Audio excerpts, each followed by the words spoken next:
Okay, hello everyone. Today we're going to talk about L'Hopital's rule, which you may or may not know, but if you do not know, consider this a guide toward understanding such a rule.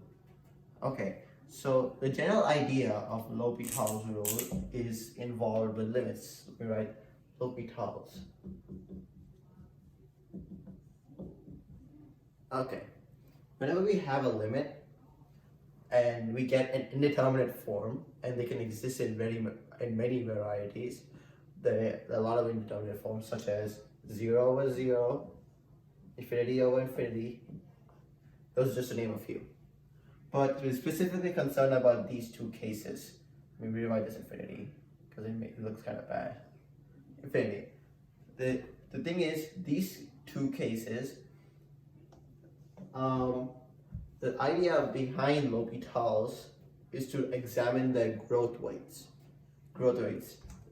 which means if say this function over here that's on the bottom, which is 0, say these are when you take a limit when say some parameter x goes to 0 of f of x over g of x, and you get the value 0 over 0, right? The idea behind L'Hopital's is if I examine the growth rates of f of x and g of x, right, I can see which one gets to 0 faster than the other one. Because think about it, this is not really 0, this is limits, right? This is really something very, very small compared, very, very small, right? Something very, very infinitesimally close to 0. But the thing is, this may be twice as infinitesimally close to 0 because it gets there twice as faster. Think about this. If I put it into these numbers, this is really just, this could be 0 point something something something 1, and this top section could be 0 point something something something 2. Obviously, if you figure this out, you would find that this limit is probably 2 because, you know, these two would divide out to 2. But since these are so infinitesimally small, we get this indeterminate form, which is 0 over 0. So the idea behind L'Hopital's is if I take a derivative, which is basically a way of examining growth rate individually by taking derivative of top functions and bottom functions separately without no quotient rule, right? I can figure out which one gets to 0 faster. And in fact, L'Hopital proved that if you straight up take a derivative of the top and the bottom and you plug in your new parameter, you will end up getting the same exact limit. The limit, essentially, what L'Hopital is trying to say is if this is a function, this, which has indeterminate form 0 over 0, and it evaluates to real limit L, right? That means the limit as x approaches 0, it could be a, it could be 0, but like doesn't matter, right? Of f prime of x over g prime of x will also equal L if it doesn't go to an indeterminate form. For all we may know, this may end up going to infinity over infinity. That's a bad fraction bar, sorry. But you may take another derivative of f double prime of x over g double prime of x, and this may also equal L, or infinity, or in another indeterminate form, which I'm just going to write indeterminate form. But if you take a derivative of these top and bottom functions, you can take it as much time as you want. The point is, if that limit exists at L, L'Hopital's rule will basically determine that if you can take any derivatives and that value look at L. So let's look at some complicated examples now, if you're still stuck. Okay, I wrote down some problems for us to do now. So now we can learn L'Hopital's rule by doing problems. Okay, so I would obviously like you to take a piece of paper and start solving these. You're not going to learn by me just yip-yapping.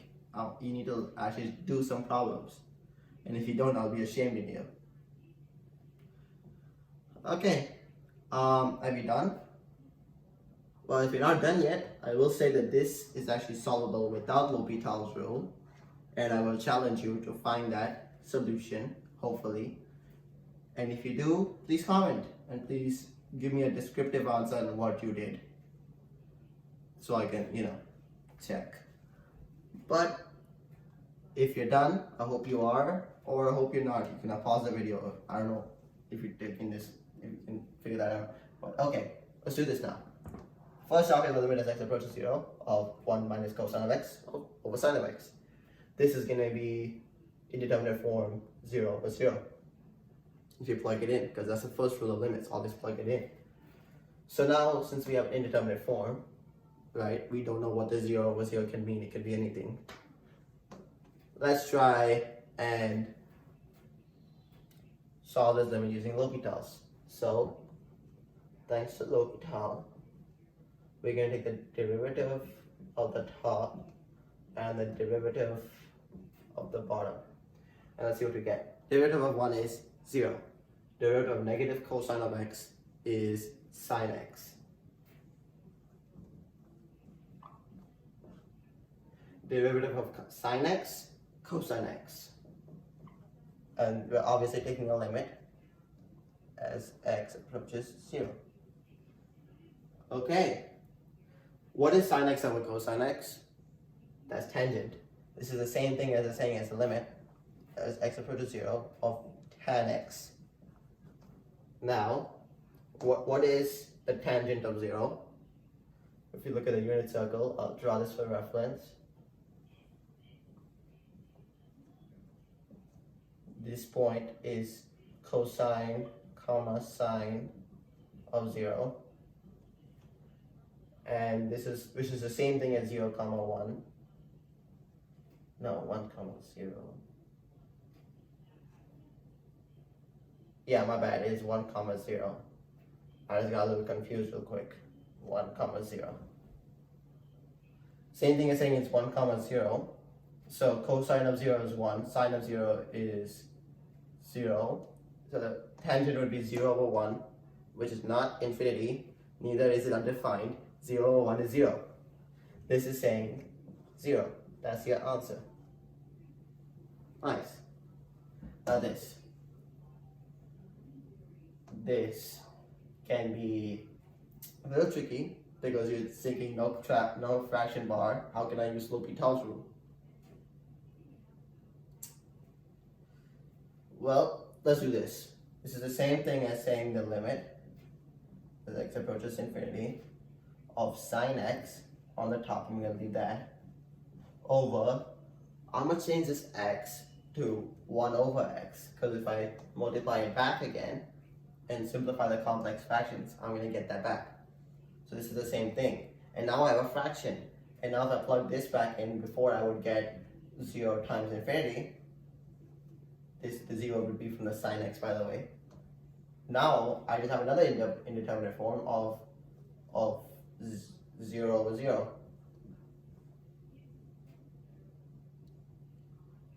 Now I can use L'Hopital's to solve this. So I'm going to take the derivative of the top, derivative of the bottom. So let's do this. This is the limit as x approaches infinity. Derivative of that is cosine of 1 over x, we're doing chain rule, remember?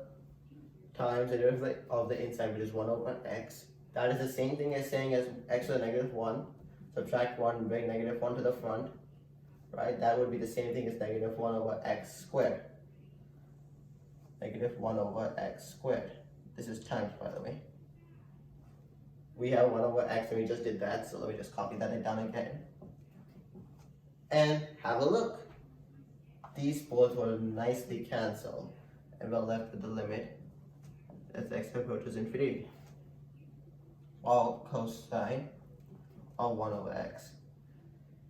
Now, if I plug infinity in now, I would see where it approaches. 1 over infinity is 0. Cosine of 0 is 1. This is nicely equal to 1. Nice.